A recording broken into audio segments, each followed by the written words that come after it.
bersama saya. Di sini saya masih tetap ingin berbagi kepada teman-teman semua para pejuang NIP ya. Nah, kali ini pada kesempatan ini saya ingin berbagi kepada teman-teman tentang seputaran pengalaman saya secara pribadi saat dilakukan tes wawancara WPFK gitu ya pada pelamar penjaga tahanan di lingkungan Kementerian Hukum dan Hak Asasi Manusia Republik Indonesia.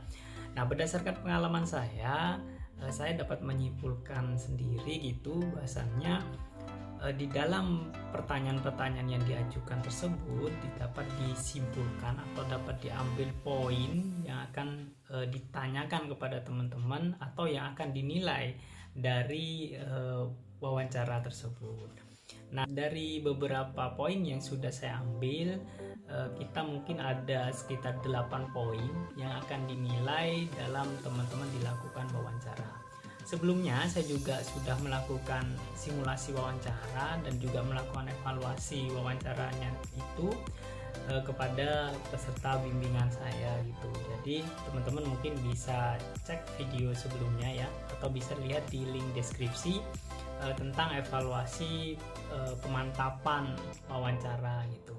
Nah, di sini saya dapat menyimpulkan bahwasannya ada sekitaran 8 poin instrumen yang akan dilakukan yang akan diambil nilai kepada teman-teman saat dilakukan wawancara. Yang pertama yaitu tentang etika personal. Nah, di sini teman-teman, kenapa etika personal ini saya masukkan ke dalam poin pertama? Karena etika personal ini pasti akan dilakukan penilaian oleh penguji gitu ya, mulai dari teman-teman masuk dari pintu awal sampai teman-teman selesai gitu.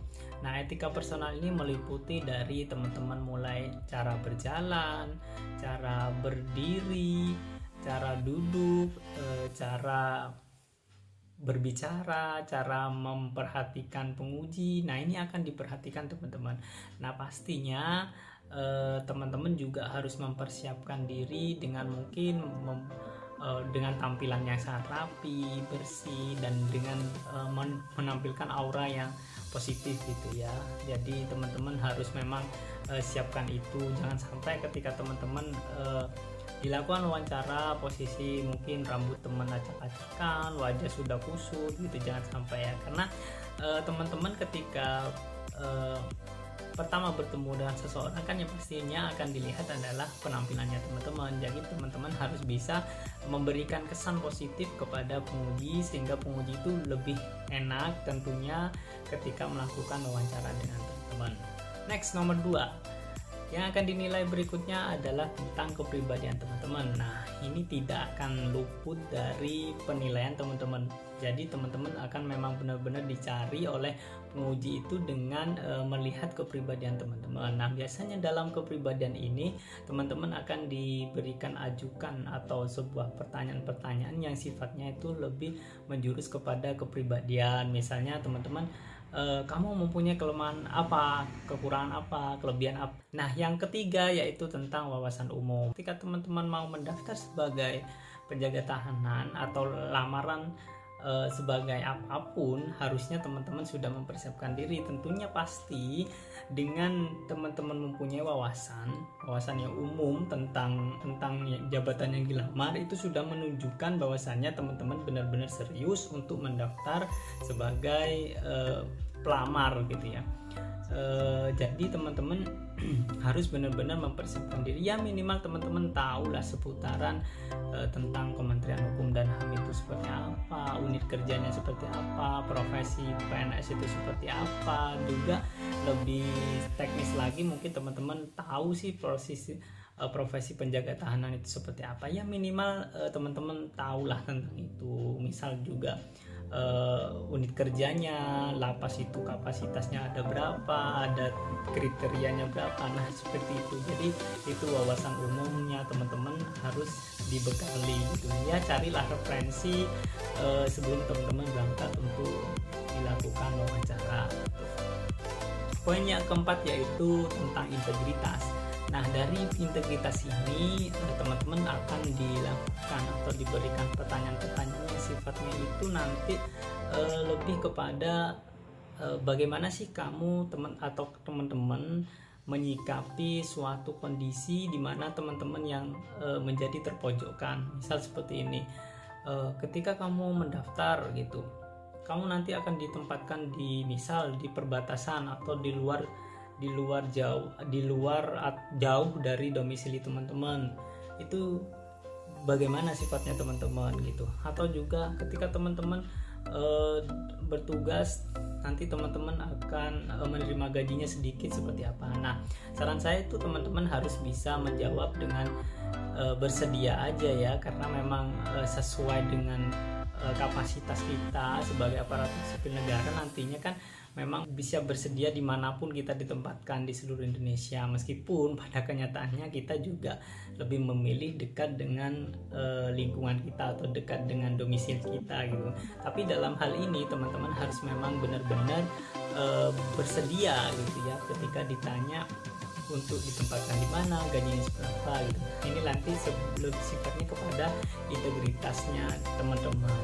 Atau juga nanti teman-teman akan diberikan sebuah pertanyaan yang sifatnya itu ada penyimpangan gitu ya, penyimpangan misalnya ketika ada temannya teman-teman melakukan pelanggaran, sikapnya teman-teman itu seperti apa gitu. Nah, itu lebih kepada penilaian integritas teman-teman gitu. Poin yang kelima yaitu teman-teman pasti akan nanti ditanyakan tentang problem solving gitu ya. Nah, problem solving itu apa? Nanti teman-teman pasti akan diberikan sebuah permasalahan kepada teman-teman.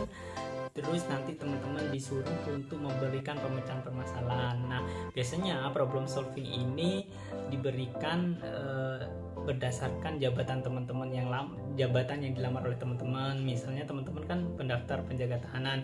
Nah, nanti teman-teman pasti akan diberikan kasus atau permasalahan tentang permasalahan yang umum yang ada di jabatan tersebut. Misalnya ada perkelahian napi, sikapnya teman-teman seperti apa gitu. Nah, jadi di situ teman-teman harus bisa memberikan jawaban yang tepat dan strategis gitu ya, sehingga teman-teman itu mendapatkan nilai yang bagus gitu. Nah, makanya dari sini teman-teman juga harus banyak-banyak referensi atau banyak-banyak mencari informasi tentang profesi atau jabatan yang sedang teman-teman lamar. Itu semua akan memudahkan teman-teman ketika teman-teman diberikan pertanyaan-pertanyaan apapun yang sifatnya lebih ke teknis atau lebih kepada pertanyaan yang berkaitan sama jabatan yang akan teman-teman lamar. Poin yang keenam yaitu tentang motivasi teman-teman. Nah, ketika teman-teman melamar, nanti pastinya akan ditanya si motifnya apa, motivasi teman-teman untuk mendaftar di jabatan tersebut apa, atau motivasinya teman-teman mendaftar di jabatan penjaga tahanan ini pasti akan ditanya gitu. Nah, teman-teman harus bisa memberikan jawaban yang memang benar-benar meyakinkan kepada penguji bahwasanya teman-teman memang benar-benar serius, benar-benar ingin banget gitu mendaftar sebagai penjaga tahanan. Nanti di sana teman-teman carilah motivasi diri dalam mendaftar sebagai penjaga tahanan gitu. Jangan sampai teman-teman hanya menjawabnya karena ikut-ikutan teman. Jadi berikan memang motivasi yang memang berasal dari diri sendiri teman-teman. Mungkin juga bolehlah didukung dengan dukungan orang terdekat teman-teman, sehingga teman-teman memang ada kemauan yang besar untuk mendaftar di jabatan yang teman-teman lamar. Yang berikutnya, yang ketujuh, poin ketujuh tentang skill atau kemampuan yang bisa teman-teman jual kepada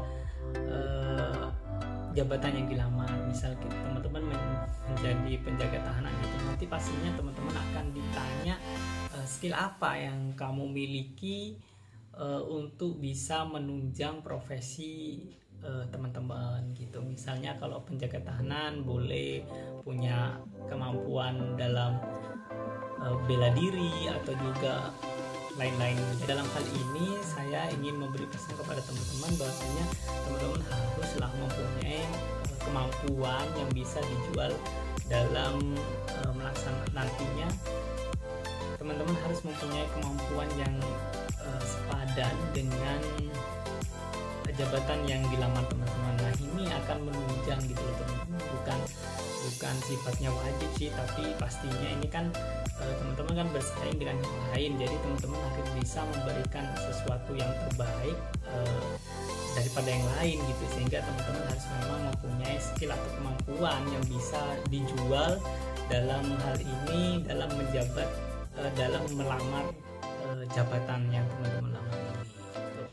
Dan yang terakhir tentunya sekarang pemerintah sedang gencar dalam deradikalisme gitu ya. Jadi teman-teman harus minimal tahulah wawasan tentang radikalisme gitu. Nah, nanti ketika teman-teman ditanya tentang seputaran radikalisme, maka teman-teman juga akan bisa menjawab dengan tepat dalam menjawab pertanyaan-pertanyaan dari penguji.